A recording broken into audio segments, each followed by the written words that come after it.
Sadly, no, I didn't just buy the cheapest Porsche Speedster in the USA, which would cost over $200,000. Now, I actually rented this car from an exotic rental company in San Diego for only $200 a day. Of course, nobody would be crazy enough to rent an iconic Porsche like this for that cheap, especially to me. So obviously, this Porsche is a fake, but it really doesn't matter. Just look at it. Oh, it's ocean blue. It's beautiful.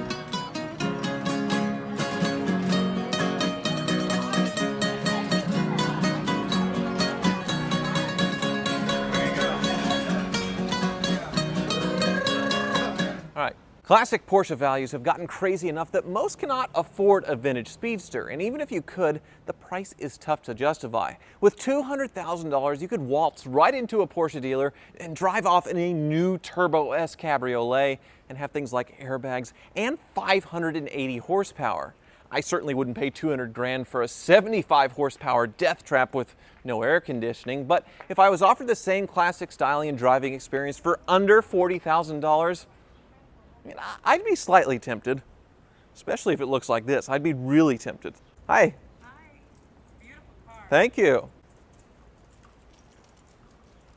This is where aftermarket or kit car companies have thrived for decades, offering 356 style body kits on modified air-cooled Volkswagen Beetle chassis. Now, the quality of the finished product can vary depending on the person who built it or the quality of the kit, but in this particular car's case, it is totally beautiful. It's really tough to differentiate it from a genuine Speedster. It's impressive. Of course, hardcore Porsche purists would tap on the body and they would cringe at the noise of the fiberglass, but rust will never be a concern. The modified air-cooled Volkswagen engine is also dirt cheap to maintain and offers the exact same or more horsepower. Trying to come through? You can come on. Oh, no problem. That's all right. Now, I'll probably never have the opportunity to drive a real 356 Speedster, but I did once own a 1966 Porsche 912 before the prices went insane. It has a similar four-cylinder engine as the 356. I actually bought it for only $6,000 back around 2012, and I flipped it for $9,000, which is a great profit, except it's probably worth over 30 grand now. Try not to think about that. I also once owned a 1963 Volkswagen Beetle years back. I bought that one for $8,000 and then sold it for, I think, like 3 grand or 3,500. So anyway, net loss. Obviously, I'm not a used car dealer anymore for a very good reason. Oh, okay. Sorry. All right.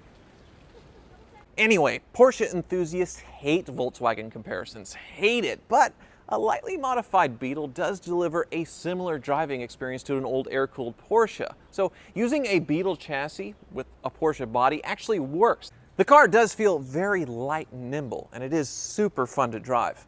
Super fun.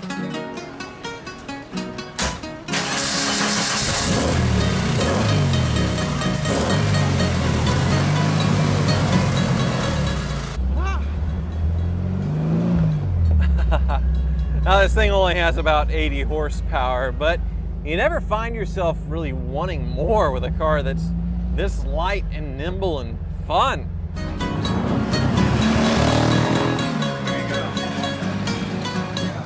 And this car, being a kit car, even has ice-cold aftermarket air conditioning, which is great, but when you turn it on, it robs about 30 of that 80 horsepower. It's pretty noticeable. But cold air conditioning is something that my 911 struggles with, my 85 Carrera, so hey, plus to this thing. Now, even though these are worth about the same, I still wouldn't trade this thing for my old Carrera just because, well, it's not real. That Volkswagen engine doesn't sound very good. It sounds like a rattly old dune buggy motor, which you don't want.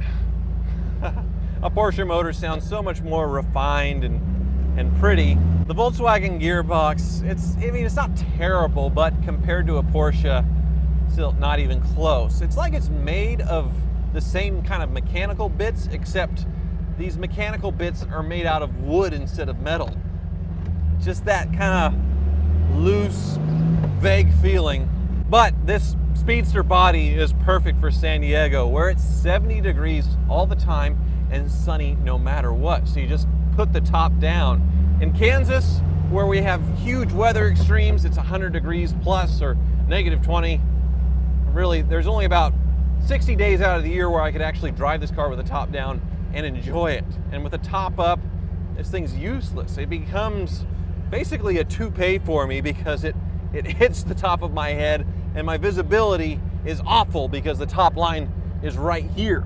I have to crouch down to see out of it. It's totally useless. It's actually dangerous. Obviously, the Volkswagen drivetrain makes this car a lot more reliable, but certainly not any safer, even though this car is decades newer than the original. It's a flimsy fiberglass body, no safety features at all, but that's all right. And actually, even though it's a rental car, it's actually kind of a hoopty. There's a few things that are broken. The tachometer doesn't work. My right headlight is super duper dim. Doesn't make any sense. Also, when I run the air conditioning, it tries to overheat in traffic. But most annoying thing is I have no turn signals, which actually makes me drive like a normal Californian, but not by choice. It's because I don't have turn signals. Still, this modded Beetle delivers plenty of charm, and I don't think there's another car in the world for under $40,000 that garners this much attention. Every time I've parked it, tourists have swarmed the car for photographs like it's some exotic Lamborghini. The valet at the hotel also appears to be fooled, as it's gotten front row parking for my entire stay. Maybe I should tell him it's a fake and it costs less than a fully loaded Accord, but I really like having that parking stall. Now, it's the busiest I've ever seen this road. Howdy. Pretty car. Thank you. One thing's for sure, I don't think I'll ever be able to stomach a rental counter Kia ever again. Not after this experience. Oh mama.